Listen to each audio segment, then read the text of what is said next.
Hey folks, my name is Jen, and today I figured we could talk about some of my most anticipated reads for 2023. So, I'm a little bit dapper today. We basically just bought our house, so had to dress up a little bit. But because I don't want to think about something that is very exciting but also makes me want to puke at the same time, let's focus on something else. Let's focus on books for this year, like books that are coming out this year that I'm like pretty jazzed about. So, full disclosure here, I've put myself on a book buying ban yet again. So any books that I am talking about, well, maybe not all of the books. Most of the books that I'm going to talk about are books that I am, yes, very excited about, but I will probably not be purchasing. There are a couple on this list that are coming out this year that are part of series that I already love and own.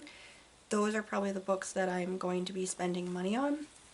Everything else, I am going to try to get away with just utilizing my library more for reading these books as they come out, hopefully, or just, trying to practice some patience and waiting around to, I guess, my birthday or Christmas of 2023 when I can hopefully get some of these or have money to or allow myself to buy books again. I need to read some of these before I get any more. So, yeah. So anyway, you guys don't care about that. You want to hear about books that are coming out. I got a lot of these from Goodreads. They're a big old giant collection of things that are coming out. And then I also heard about a handful of these from others on BookTube. So yeah, I kind of separated it by when they come out per month. So let's start with the books that have come out or are coming out this month of January. So this month, starting with a book that came out already. It came out on the 3rd, and that is Token by Beverly Kendall. So I classify this as like lit fic. So 2 years ago, Kennedy Mitchell was plucked from the reception desk and placed in the corporate boardroom in the name of diversity. Rather than play along, she and her best friend founded Token, a boutique PR agency that helps diversity challenge companies and celebrities, with corporate America diversifying workplaces and famous people getting into reputation-damaging controversies. Token is in high demand. Kenny quickly discovers there's a lot of the on-job learning and some messes that are not so easily fixed. When Kenny's ex shows up needing help repairing his company's reputation, things get even more complicated. She knows his character has been wrongly maligned, but she's reluctant to get involved, professionally and emotionally, but soon she finds herself drawn into a PR scandal of her own.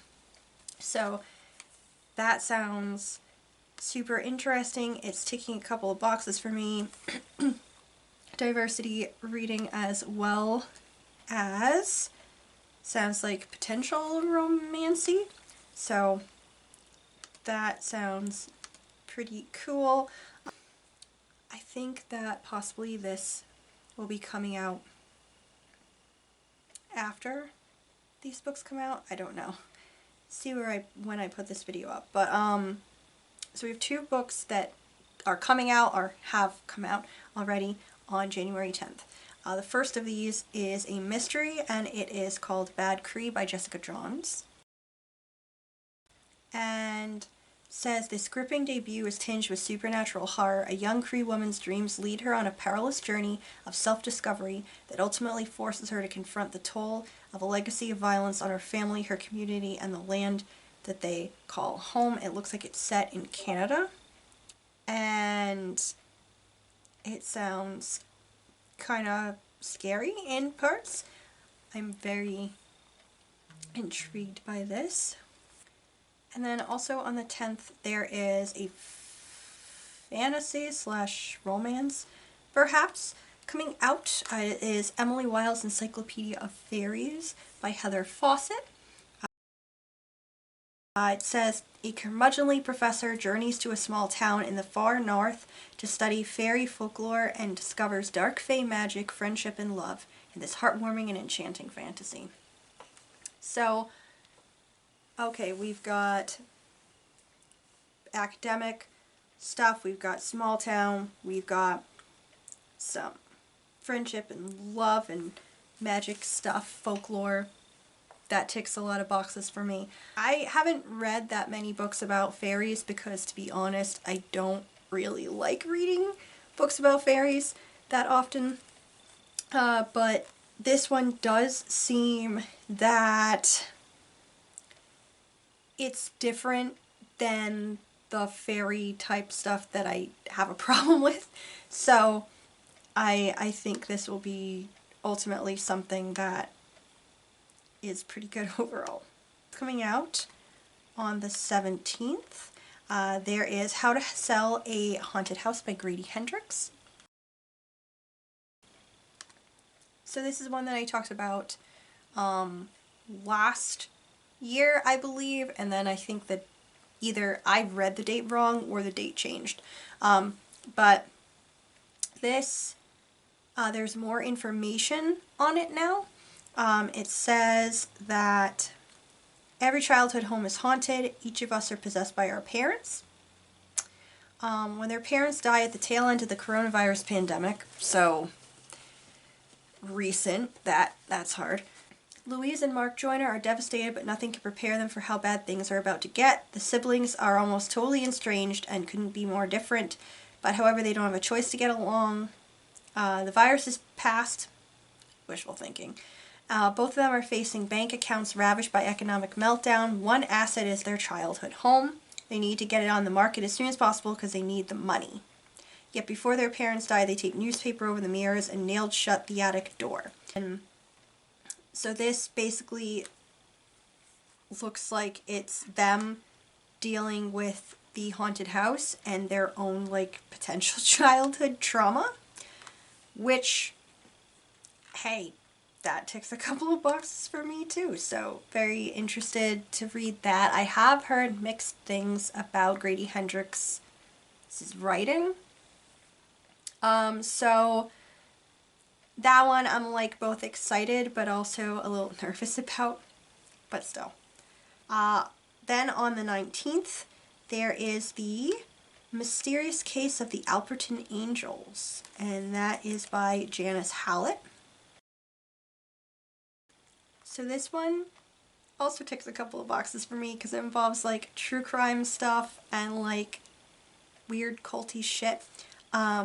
So this is about the Alperton Angels, which everybody knows about in this world. The cult-like group were convinced one of their members' babies was the Antichrist. They had a divine mission to kill it until the baby's mother came to her senses and called the police. The angels committed suicide rather than go to prison, and Holly and the baby, the mother, disappeared into the care system.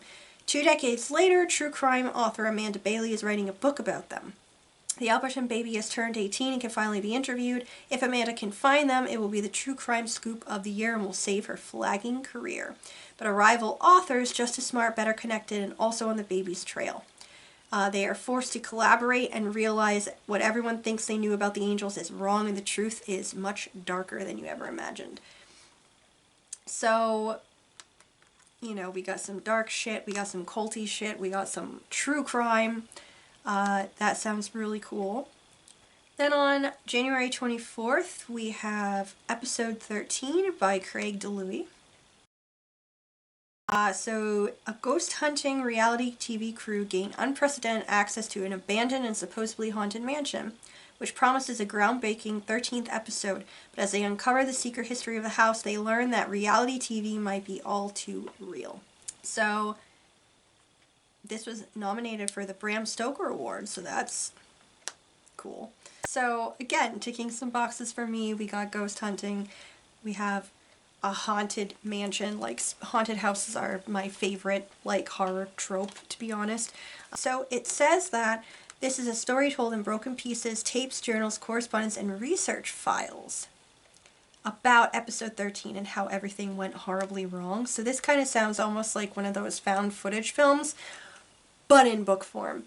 And honestly, I'm not usually a fan of found footage films just because they tend to make me feel a little sick to my stomach sometimes because of the camera work. But in book form, sounds super fascinating. Okay, then we get into February. So there's a few books coming out in February that also sound really cool, starting with on the 7th. There is Hungry Ghost by Kevin Jared Hossein, which it looks like that is a mystery. So this is taking place in Trinidad in the 1940s, near the end of American occupation and British colonialism. On a hill overlooking Bell Village sits the Changor family, where Dalton and Marley Changor live in luxury unrecognizable to those who reside in the farm's shadow. Down below is the barrack, a ramshackle building of wood and tin divided into rooms occupied by whole families. Among the families are the Sarups, Hans, Shweta, and their son Krishna, all three born of the barracks. Their lives are hard, with backbreaking work, grinding poverty, devotion to faith, and battle against nature, and a social structure designed to keep them where they are. When Dalton goes missing and Marley's safety is compromised, Hans is lured by the promise of a handsome stipend to move to the farm as a watchman. As the mystery of Dalton's disappearance unfolds, the lives of the wealthy couple and those who live in the barracks below become insidiously entwined. The community changed forever. This does sound really interesting, and I have been wanting to try to read more works by Caribbean authors, so this is pretty much where I wanted to start, because it's like a mystery, so that's cool.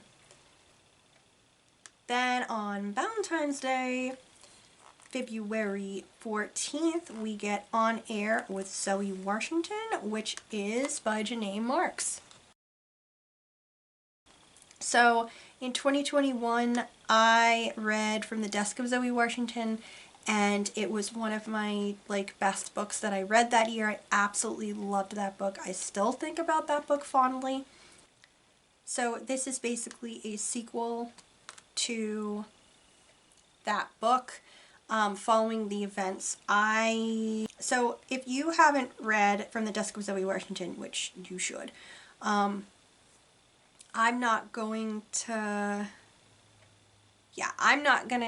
say anything more about this, just because it actually gives away something within the synopsis for the first book. So I won't say that, but it's a sequel, which I didn't know there was going to be a sequel, so very excited about that. And it involves Zoe starting a podcast, which, wicked cool.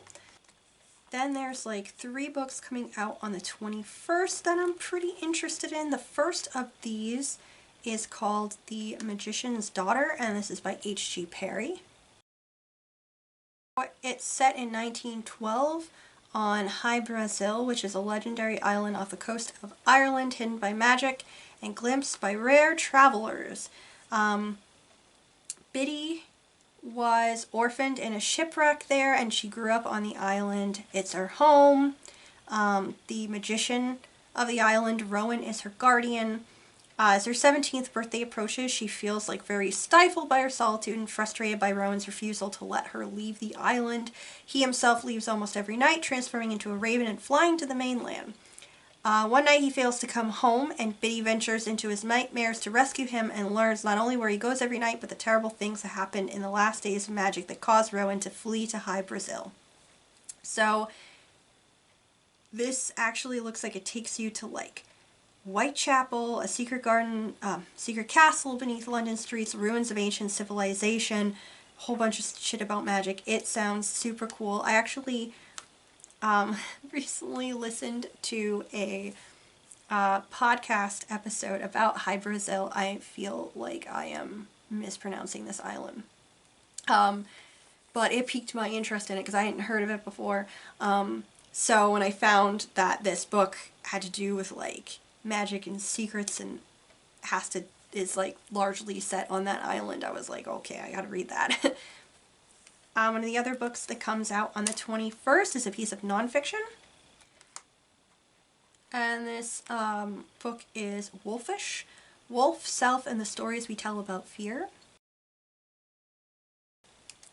This is basically an exploration of wolves, both real and symbolic, weaving historic and scientific findings alongside criticism, journalism, and memoir to illuminate the strands of our cultural constructions of predator and prey and what it means to navigate a world in which we can be both. So that sounds super fascinating. It is by Erica Berry. The last one that comes out on the 21st is The Writing Retreat by Julia Bartz. And this is a psychological suspense debut about a young author at an exclusive writer's retreat that descends into a nightmare. Which, just that like tagline. Then, on the 28th, there comes Momo Arashima Steals the Sword of the Wind, which is a middle grade fantasy. It says, all Momo wants for her 12th birthday is a normal life. At home, she has to take care of her absent-minded widow mother as school kids ridicule her for mixing up reality with the magical stories her mother used to tell her. When her mother falls gravely ill and a death hag straight out those childhood stories attacks Momo at the mall, where she's rescued by a talking fox, normal goes out the window. Momo's mother is a banished Shinto goddess who used to protect a long-forgotten passageway to Yomi, aka the Land of the Dead. The passageway is now under attack, and countless evil spirits threaten to escape and wreak havoc across the earth, joined by Nico the fox and Danny, her former best friend turned popular jerk. Momo must embrace her definitely not normal identity as half human, half goddess to unlock her divine power, save her mother's life, and force the demons back to Yomi.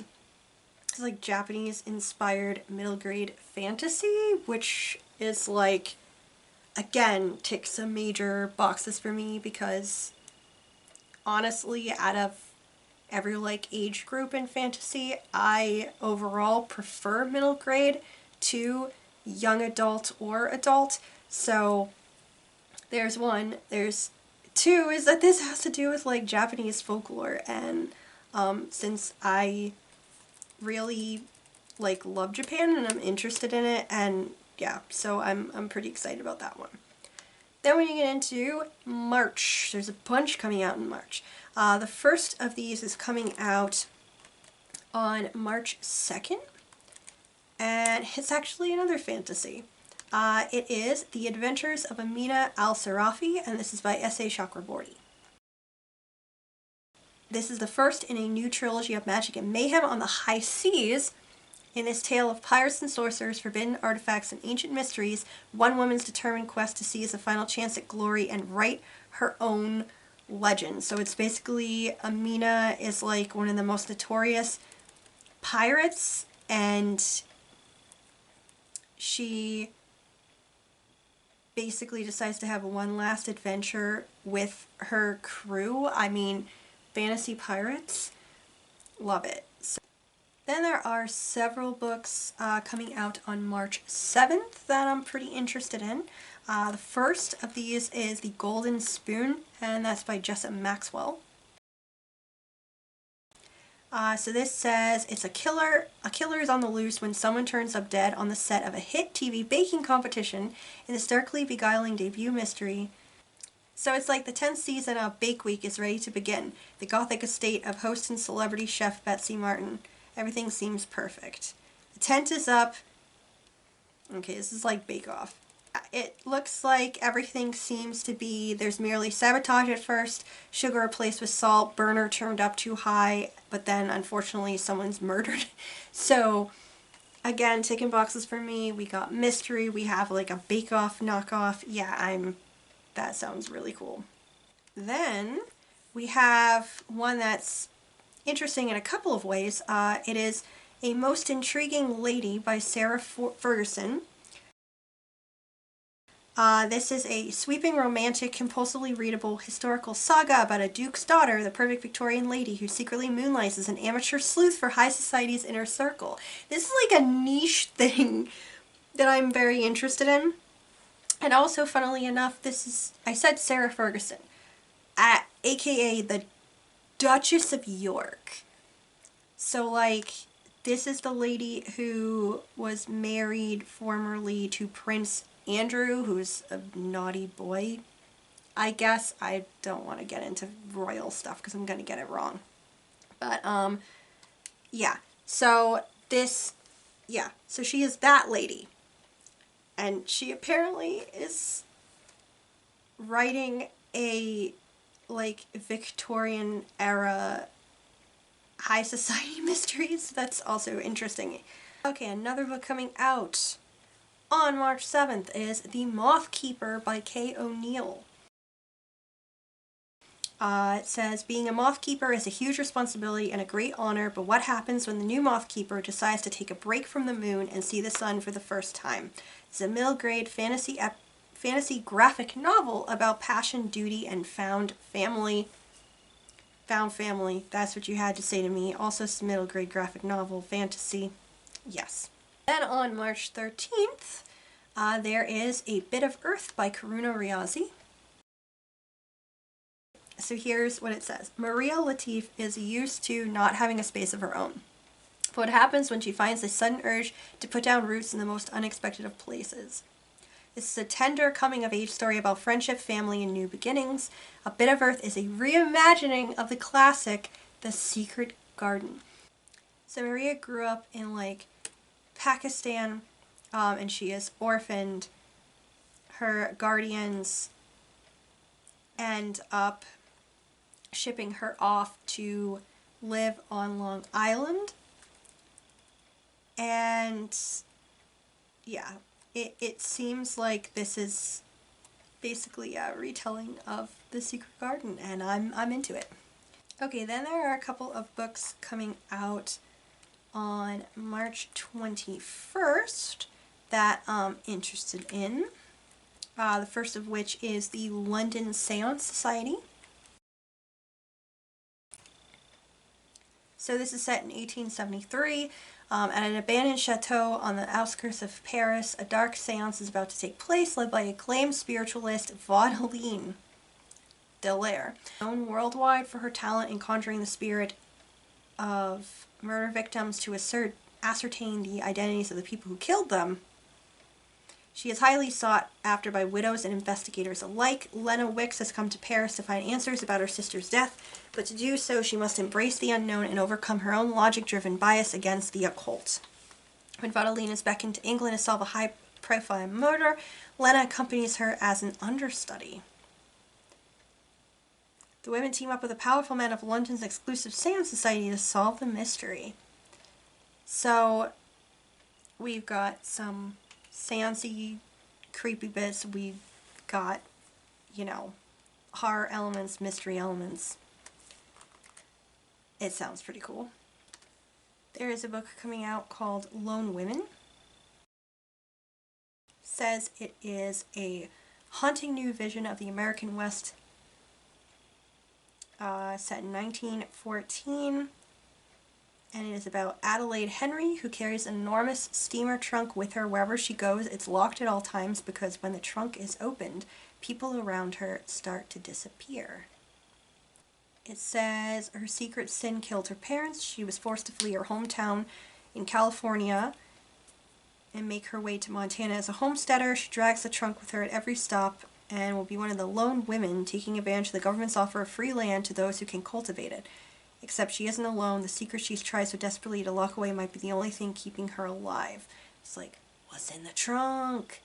Then on March 28th, there is Grey Mist Fair by Francesca Zappia.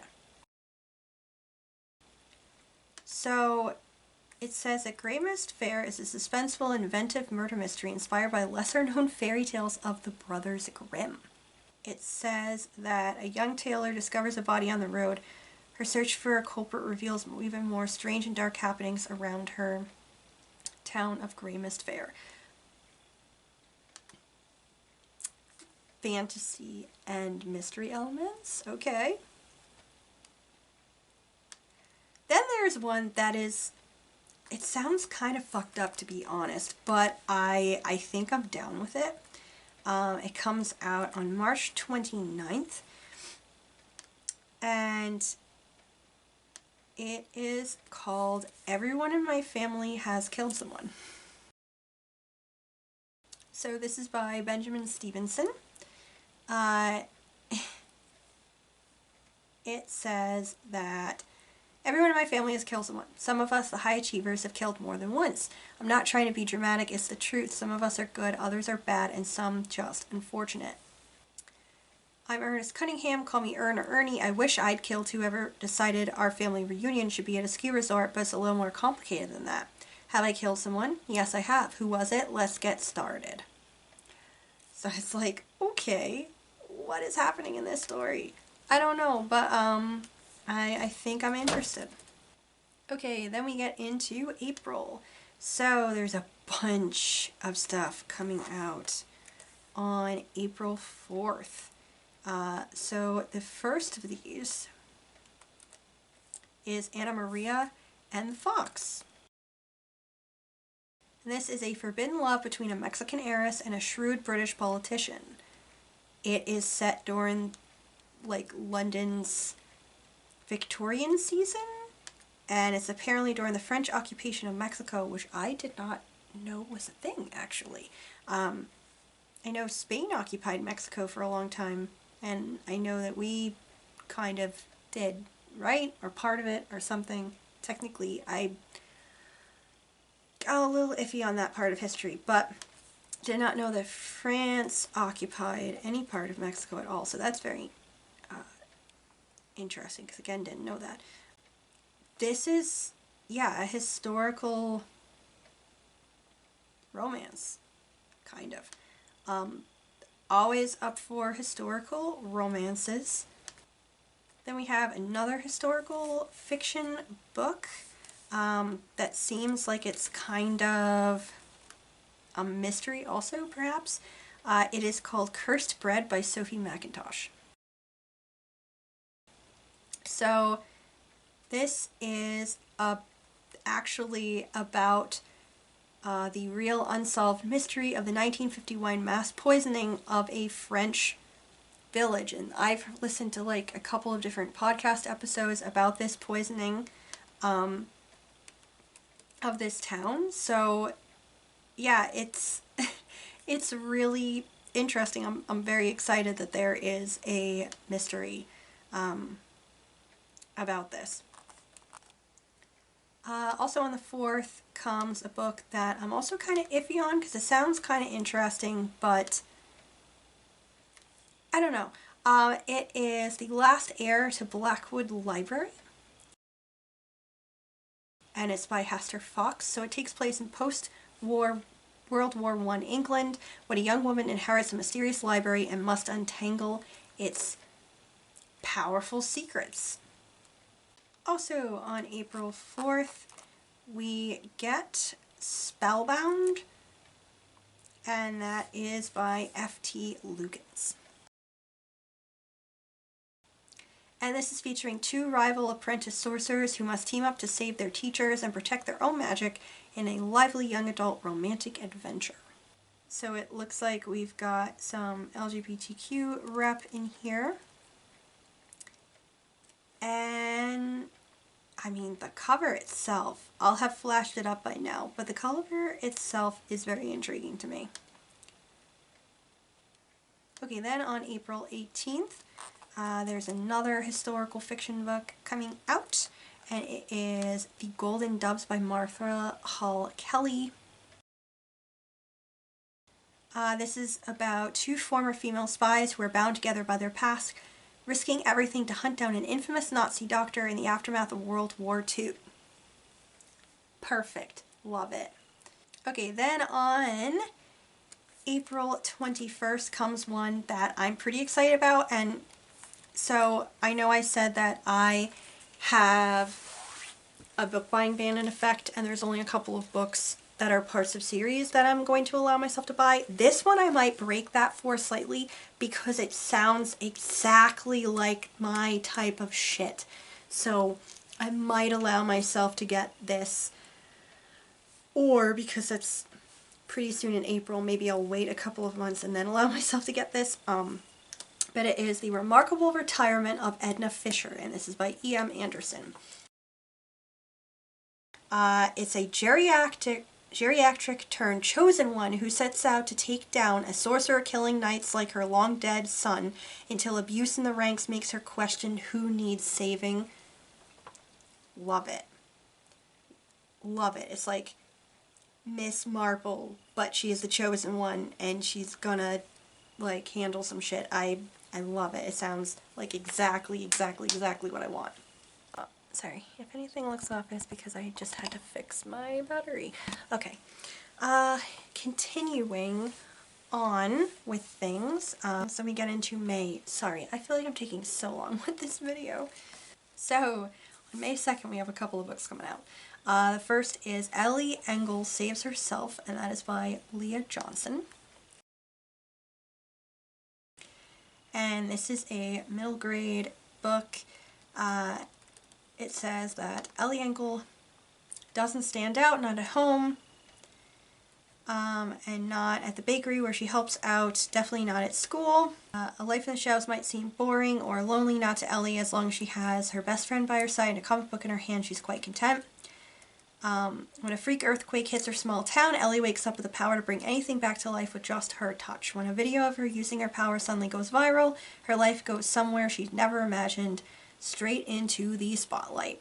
Surviving middle school is hard enough. Surviving middle school when paparazzi are camped out on your front lawn, and an international pop star wants you to use your powers on live TV, and you might be in love with your best friend, absolutely impossible. So, this sounds really cute, and also loving it, loving it. Book that is coming out on May 2nd. I'm very interested in, but I don't know if this is something that I'm going to get right away, just because I feel like I have to read some other things first. So this is The Sun and the Star by Rick Riordan. It is about demigods Nico D'Angelo and Will Solace, who have to endure the terrors of Tartarus to rescue an old friend. So, I really need to read this because I love Nico. He is one of my favorite characters in the series.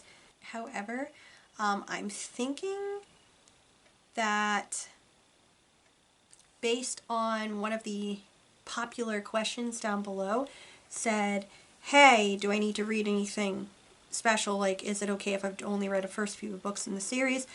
They said it would probably be a good idea to have read Percy Jackson and the Olympians, which have done. Heroes of Olympus has done.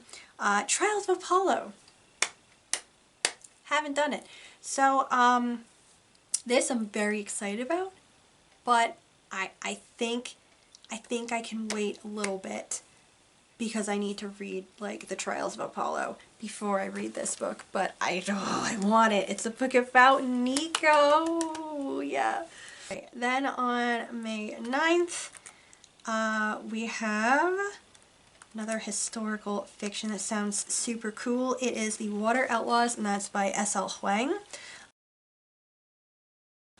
This is inspired by a classic of martial arts literature.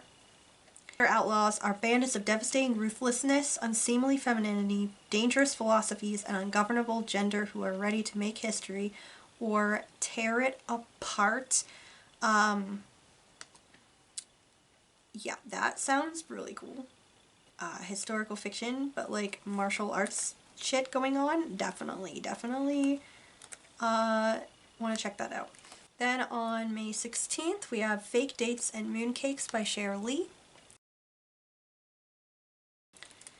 So this says it's Heartstopper meets Crazy Rich Asians in this heartfelt, joyful paperback original rom-com that follows an aspiring chef who discovers the recipe for love is more complicated than it seems when he starts fake dating a handsome new customer. Again, with the fake dating. I love it. And it also involves, like, baking. I don't know. I'm into it. Okay, then on May 23rd, we have The Chateau, and that is by Jacqueline Goldis. It says it is a dream girl's trip to a luxurious French chateau devolves into a deadly nightmare of secrets and murder.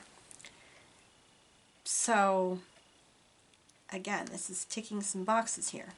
Okay, then we get into the summertime. So on June 6th, there's a book. It looks like this is a collection of stories. It is called The Grimoire of Grave Fates, and this is by Hannah Alkoff, Margaret Owen, Preeti Chibber, Kat Cho, Mason Deaver, Natasha Diaz, Hafsa Faisal, and Victoria Lee. It says, crack open your spellbook and enter the world of the illustrious Galileo Academy for the Extraordinary. There's been a murder on campus, and it's up to the students of Galileo to solve it. Follow 18 authors and 18 students as they puzzle out the clues and find the guilty party. So we have a magic school, but it's a murder mystery. Yeah. I really want to read that because that sounds like, again, right the fuck up my alley. Okay, then on June 13th, there is Something Close to Magic, and this is by Emma Mills. A baker's apprentice reluctantly embarks on an adventure full of magic, new friendships, and a prince in distress in this deliciously romantic young adult fantasy that's perfect for fans of Margaret Rogerson and Gail Carson Levine. I don't think I've read anything by Margaret Rogerson, but Gail Carson Levine is my girl. That is Ella Enchanted, okay? That is the author of Ella Enchanted, which I fucking love that book. Yeah, this is about baking and magic. I don't know what it is, but this year I'm digging all like the romance and the baking and the magic and stuff like that. I don't know. I love it. Okay, so I don't have anything marked for July or August, but in September there are a couple of books coming out. One of them I'm going to freak out. The first one is coming out on September 9th. Nope, September 12th. Excuse me. It looks like this is a graphic novel. It is called The Marble Queen, and it is by Anna Kopp. This cover that I will have flashed up already looks freaking amazing. It's a what? It is a YA fantasy graphic novel that's the political drama of Nimona meets the heartfelt romance of the Princess and the Dressmaker, but this time in a sapphic romance surrounded by a mist of magic. Okay, then the last couple of books that are coming out this year, those are the ones that I'm gonna break my book buying ban for, because I'm really fucking excited about them. The first up, it does not look like it has an official cover yet, but I don't even care. It is The Chalice of the Gods by Rick Riordan, and it is Percy Jackson and the Olympians, number 6. Did we know we were getting a number 6? I don't think so. I'm really excited. It says, after saving the world multiple times, Percy Jackson is hoping to have a normal senior year. However, unfortunately, the gods aren't quite done with him. Percy will have to fulfill 3 quests in order to get the necessary 3 letters of recommendation from Mount Olympus for college. The first quest is to help Zeus's cupbearer retrieve his goblet before it falls in the wrong hands. Can Percy, Grover, and Annabeth find it in time? Is the 3 back again? I'm so excited. I